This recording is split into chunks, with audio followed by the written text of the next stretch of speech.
What's going on, guys? It's been a while since I've done an MMA video, so I thought I'd give my predictions on UFC 245, Usman versus Covington. Let's do this.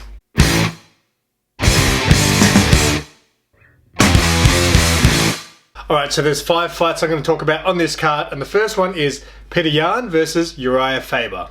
Uriah Faber is coming off a very early first round stoppage in his comeback out of retirement against Ricky Simon, which obviously impressed everyone. Petr Yan is coming off a victory over Jimmy Rivera, which is also a very impressive fight because Rivera is no joke. And he also beat John Dodson before that. Now for me, Uriah Faber is obviously just a tough outing for anybody at that weight class, as well as featherweight. He's no easy fight for anyone. He's just very well rounded. I feel like he struggles most though when he fights bigger opponents, which I don't actually know if Petr Yan's really that much bigger than him, if he's bigger than him at all. Petr Yan is just one of those new guys who's just an absolute bulldog. He'll come at you. The fight against Jimmy Rivera, I rate Rivera very high as far as his skill level goes, especially in the striking, and Petr Yan dealt with it. He got hurt a couple times, I think, from memory in that fight, and he was able to sort of recover and come back. So yeah, for me, I feel like Petr Yan is just got more fire in him, more of a dog in a sense. So I'm gonna have to go with Petr Yan in this one. I don't know if he's gonna get the finish. I reckon he'll probably go to a decision, but it's going to be competitive. I'm not saying Faber can't win. I think Faber absolutely could win. Faber can beat almost anybody on any given day, maybe, especially with submissions. But I see Petr Yan being the tougher guy in this fight. I'm going to go with Yan. Now the next fight is very interesting and a scary one for me. Marlon Moraes versus Jose Aldo. Like, when I first saw this matchup, I was like, whoa. Where did that come from? I'm a big Jose Aldo fan, and I've been watching Marlon Moraes actually since before he was in the UFC. I used to watch him in World Series of Fighting, and he was very impressive in World Series, but back then I remember thinking, who are these guys you're fighting? I don't know these guys, right? So when he came to the UFC, he didn't really impress me that much because I think his first fight he lost to Rafael Assunção. And Rafael Assunção was, again, very, very, very good. Since then, and after that, he basically went on a massive tear. In fact, he rematched Assunção eventually and finished him, which shocked me. I think it was by submission too. So he obviously had a great run after his UFC debut, and then he's coming off that loss to Henry Cejudo, where he was so close to winning. Like, no one thought after that first round that Cejudo was gonna win that fight, but Cejudo just showed us all how tough he is. But yeah, Jose Aldo is coming off a loss against Alexander Volkanovski, I believe it was his last fight. And before that, he was looking pretty impressive, coming off 2 finishes, I believe, over Renato Moicano and Jeremy Stephens. Finished both of those guys. So this one's a scary one for me because I really like Jose Aldo. I'm a massive, massive Aldo fan. Moraes I respect. But yeah, I mean, after what happened to Moraes in his last fight, I mean, people wonder. The thing is, I've seen him fight 5-round fights back in his World Series days. So I'm pretty sure I've seen him fight 5-round fights. So it's kind of weird to see him gas against Cejudo. Technically, I feel like Aldo may be the better striker, but Moraes, I believe, has more power, which is weird because Aldo's actually a weight class above him. I feel like Moraes could catch Aldo on the chin because I just don't think Aldo's chin is what it used to be. But I'm just going to stick with my boy Aldo. His skills are still up there. He didn't look good in his last fight against Volkanovski. It just wasn't him. So I hope if that Aldo comes out fighting, he's not going to win. But if we can see Aldo come out like he did in his previous 2 fights against Moicano, against Jeremy Stephens, even in his Holloway fights, he looked pretty good. So I just feel like all round Aldo is the better striker. I feel like Aldo, if anything, is probably going to win by decision though. If Moraes wins, I feel like Moraes is going to win by finish, by a knockout. So but yeah, I'm going to go with Aldo on this one, and I hope I'm right. Now there's 3 titles on the line at this pay-per-view, which is insane. First one being Amanda Nunes versus Germaine de Randamie. I feel like this has potential to be a bit of a shock. Obviously, this is the second time they've fought. I don't remember how that fight ended up. I looked it up and it basically just said she won by elbow, so I'm guessing she took her down and finished her on the ground, which I feel like is Nunes' best chance and should be how she looks to finish this fight again. I feel like where this fight is interesting is that Nunes obviously likes to stand. I don't know I think I did a prediction video on her last fight against Holly Holm, and I picked Holly Holm to shock the world because Holly Holm can catch you, she's sneaky. But Nunes showed me. I was like, Holly Holm by head kick, just like the Ronda Rousey fight. And then Nunes, boom. What'd you say, Simple Simon? Nunes is obviously an absolute beast, but I just feel like Randamie's stand-up is really that good. She's very technical and she can finish you with her strikes. If Amanda does want to keep this fight standing, or does keep this fight standing, or can't take Randamie to the ground, I think it's fairly even. Nunes obviously in the past is also known to gas, so I just feel like Randamie has a very good chance on the feet to shock the world. Will she do it? I'm not going to pick it, but I just feel like Randamie, people are writing her off. Randamie, like, I lost a lot of respect for her when she became the featherweight champion and she decided to just give up the strap because I'm like, hey, fight Cyborg. She's like, I'm out. Like, come on, seriously, if you're a fighter, you should really just want to fight anyone, right? So, lost a bit of respect on that, but I must say, I've got to stand up for Randamie on one thing. Everybody, or a lot of people have hate for her for that fight where she won the featherweight title against Holly Holm. Everyone calls her a cheat. She punched her after the bell.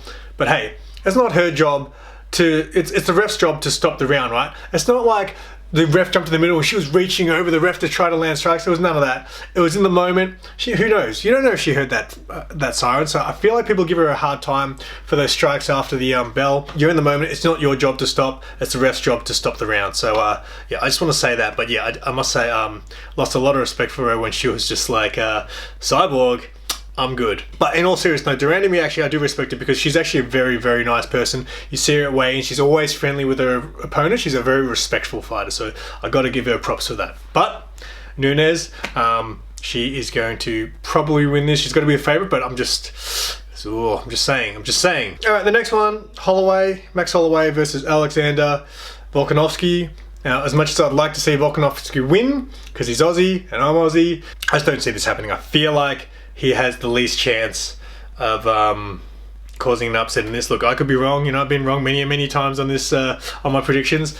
But he's just too small for Holloway. Holly's too lengthy, and his striking is just, he's too technically good at striking for, I feel like, for Volkanovski to give him any sort of problems. Volkanovski was very, very impressive when he fought Chad Mendes. I was very impressed with that because he took a few shots, you know, you hang in there and eventually got the finish, and I was like, whoa, that was an impressive victory. And I was like, man, this guy is good, right? Because Chad Mendes is no joke. He's legit as they come. Now, Volkanovski's last fight against Aldo, I feel like Aldo didn't look like himself. It wasn't the best at Jose Aldo that he fought. So I feel like his last fight really wasn't that impressive. Yeah, this one's an easy pick for me. I feel like Max Holloway has obviously been so good despite that loss to Dustin Poirier.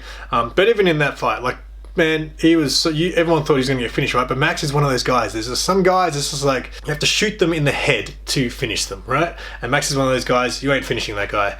But yeah, Max, too good on the feet, too good with his range. He's going to piece Alexander up. So I'm going to go Holloway, maybe a late finish even. All right, in the main event, Kamaru Usman versus Colby Covington. Some people might call this fight the snooze fest of the century.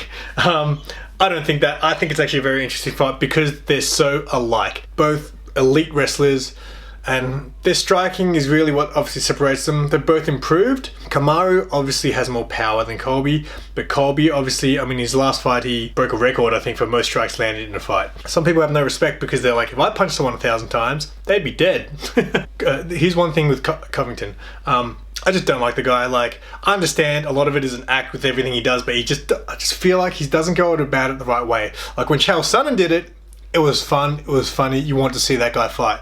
When Colby Covington does it, it's just like, man, like, I feel like, and like when he was saying to the UFC, cut me, you know, I want to go elsewhere if you're not giving me a title shot, I just felt like if UFC cut him then, no one would care at all. No one would have said, oh, you cut one of the best fighters. No one cares. Like, in all honesty. A lot of people don't really care about Kamaru Usman either because of his fighting style, but you got to admit, I got to give props when they're due. Covington looked amazing in his last fight against Robbie Lawler. At the end of the day, he outstruck him, you know? You'd think he'd have to basically out-wrestle Robbie to beat him, but he outstruck Robbie, so props to him. He looked great. Usman, props to him. But he absolutely owned Tyron Woodley from bell to bell. Almost finished him on the feet too. Both fighters are coming off their most impressive performances. What's going to happen when they clash? I feel like Colby can absolutely beat Kamaru Usman because, I mean, Usman is basically going to be, I mean, they're both really fighting a mirror. Who's got the better endurance? Colby probably has the better endurance. I just feel like who's going to win this stand-up battle? I don't believe it's going to be a wrestling fight. Colby could... I don't know. I feel like Colby could beat Kamaru on the feet. As far as just like with the volume and stuff, but Kamaru obviously has more of a chance of knocking him out. So Colby is really gonna... He's not going to finish Usman if he's going to win. But if Usman wins, I feel like he could finish Colby. I don't believe we've seen Colby get finished by knockout. I'm going to look that up. I know he's lost. I know Colby lost by submission once to Wally Alves, that Brazilian dude. Hang on, let me just look him up. He's only actually lost once, Covington. I should have known that. Yeah, and I remember that he got submitted, I think pretty early too, by Wally Alves. This is a really tough fight, to be honest. I feel like Usman is definitely going to be the favourite. But I can really see Colby winning this fight and shocking the world and just being like, oh no, that guy's got the belt. See, if Colby wins, then he matters because he is the UFC champion. But for now, it's just like, man, I don't care about this guy. I'm going to go with Usman. I don't know, man. This is to be honest, this is probably the toughest fight to pick. I'm gonna go with Usman. I can just see Colby shocking the world. But yeah, I'm gonna go with Usman on this one. It could go either way. I guess whoever's better on the day. So yeah, I'm gonna go with Usman on this one. And that's my picks for today, guys. Thank you so much for watching. I know it's been a while. I haven't been doing many MMA videos. MMA has really taken a backseat to all the nerd comic book crap that I've been making. The last event was actually the first event I didn't watch when what's his name? Jacare Souza fought Blankovic. It's sitting on my computer. I can watch it if I want, but I just heard how bad the card was and I just don't even care. There is just so much UFC going on these days. It's hard to keep up like I used to. Moving forward into next year, I don't know how many predictions I'm going to do. I might just do the big events. If you give a shit, thank you for watching. Subscribe to my channel. If you like comic books and toys and nerd stuff as well as MMA, you might like my channel. But yeah, thanks for watching, guys. Till next time, keep it simple.